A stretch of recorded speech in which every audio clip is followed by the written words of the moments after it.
नमो बुद्धाय। अंदा भी बनते जी। सुखी हो। आज यहाँ पर मैं आया हूँ धम्मराजिक महाविहार विपश्यना केंद्र कासने, वाशिम जिला ठाणे, मुंबई में। पूज्य भदंत विनय बोधि महाथेरो जी जो विश्वविख्यात राष्ट्रभाषा प्रचार समिति के अध्यक्ष थे, डॉक्टर भदन आनंद कौशल्यायन जी उनके शिष्य हैं और भंते जी के 40 वर्षावास हो चुके हैं। और भंते जी यहाँ विपश्यना केंद्र चलाते हैं। ये विपश्यना केंद्र जो है ये लगभग 20 साल से यहाँ काम चल रहा है। 75 किलोमीटर मुंबई से है। भंते जी 1989 में 3 साल श्रीलंका में रहे हैं, उसके बाद काठमांडू में रहे हैं, 91 से 93 तक नागपुर में रहे हैं और बाद में मुंबई में 1995 में आए। उसके बाद 1996 में इंग्लैंड चले गए। तो भंते जी जो है देश विदेशों में काफ़ी अध्ययन किया हुआ है और विपश्यना के आचार्य हैं। बुद्ध गया के महाबोधि महाविहार को लेकर के आप बहुत उत्सुक है कि बुद्ध गया का महाबोधि महाविहार बौद्धों के हाथों में होना चाहिए।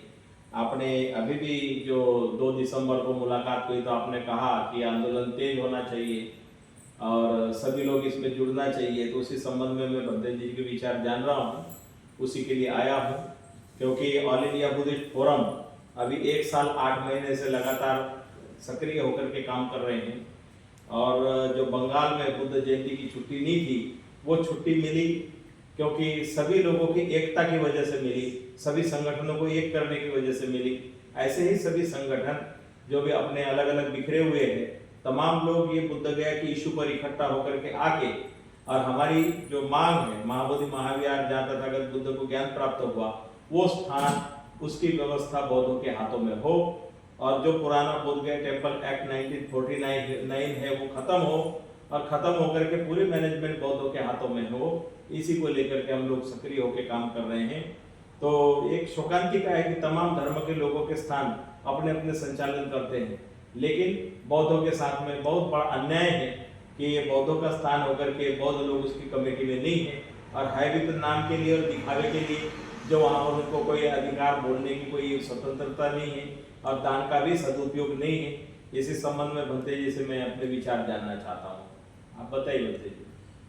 मैं 1980 में दीक्षा लेने के बाद सबसे पहले मैं गुरु जी के साथ 81 में बुद्ध गया में दर्शन के लिए गया था और बुद्ध गया दर्शन के लिए जाने के बाद फिर वहाँ बुद्ध गया का टेम्पल देखने के बाद बड़ा प्रभावित हुआ और मुझे सम्राट अशोक की याद आई कि सम्राट अशोक ने बुद्ध शासन जिंदा रखने के लिए कितनी तकलीफ उठाया और पूरे एशिया खंड में बौद्ध भिक्षु के मिशनरी भेजकर और जगह जगह गुफाएं और विहार बनाकर एक बुद्ध शासन जिंदा रहना चाहिए, ऐसा अनमोल काम सम्राट अशोक ने किया। उसमें का एक भाग है कि जहाँ पर भगवान बुद्ध का को ज्ञान प्राप्त हुआ वो जगह बुद्ध गया है और वो बुद्ध गया में वहाँ पर सम्राट अशोक ने बहुत बड़ा एक टेम्पल बनाया, मंदिर बनाया, ताकि फ्यूचर में बौद्धों को याद रहे कि यहाँ पर एक भगवान बुद्ध ने बुद्धत्व प्राप्त किया। इस बुद्ध गया के सिलसिले पर हम लोगों ने धीरे धीरे पढ़ाई करना शुरू किया। हमारे हाथ में एक अनागारी धम्मपाल की किताब हाथ में लगी और उस अनागारी धम्मपाल की किताब हाथ में लगने के बाद हमें पूरा इतिहास मालूम हुआ। तो अनागारी धम्मपाल ने जब श्रीलंका में जब वार्ता ये पहुंची तब अनागारी धम्मपाल भारत में आए और भारत में आने के बाद में बुद्ध गया में विजिट किया और बुद्ध गया में विजिट करने के बाद वहाँ पर ध्यान किया और देखा तो देखने के बाद बड़ा उनको दुख पैदा हुआ।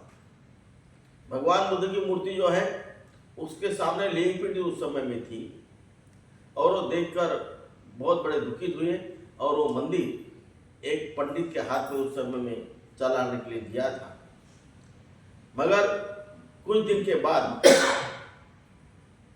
वहाँ पर पंडित जवाहरलाल नेहरू आए और उन्होंने भी देखने के बाद में बड़े दुखी हुए, क्योंकि उसके बारे में अनागारी धम्मपाल ने उस समय में संघर्ष किया और ये वार्ता सेंट्रल गवर्नमेंट के जो मिनिस्टर जो थे पंडित जवाहरलाल नेहरू वहाँ पर जब गए, उनसे बातचीत हुई, तब पंडित जवाहरलाल नेहरू ने बुद्धगया में विजिट किया और बुद्धगया में विजिट करने के बाद में वहाँ पर एक कमेटी बिठाया और कमेटी बिठाने के बाद में वहाँ पर 4 बौद्धों को लेना चाहिए और 4 हिंदू को लेना चाहिए, क्योंकि और एक कलेक्टर होना चाहिए। इस तरह से एक्ट बनाया और कमेटी बनाया और मेजॉरिटी तो उनकी रही और जो भी कलेक्टर उस गया जिला का जो आता है वही अध्यक्ष रहेगा, ऐसा वो मेमोरेंडम में लिखा हुआ है। तो जो बहुतांश जो मेजॉरिटी जो होती है बहुमत की तो हिंदू की होती है, ये 4 बौद्धों की कुछ भी नहीं चलती। इसीलिए अनागारी धम्मपाल से लेकर आज तक और बहुत बड़ी लड़ाई चालू रही और अनागारी धम्मपाल ने केस डाला और केस अभी भी वो कोर्ट में जारी है। मगर यहाँ हिंदू सरकार, हिंदू विचार वाली जो सरकार जो आती है, कोई भी सरकार आए और कोई भी मिनिस्टर आए तो हिंदू विचारधारा के जो मिनिस्टर जो आते हैं तो वो इस मामले के तरफ, बुद्धगया टेम्पल के मामले की तरफ ध्यान नहीं देते। मगर ये बौद्धों का है और बौद्धों के हाथ में होना चाहिए। दुनिया में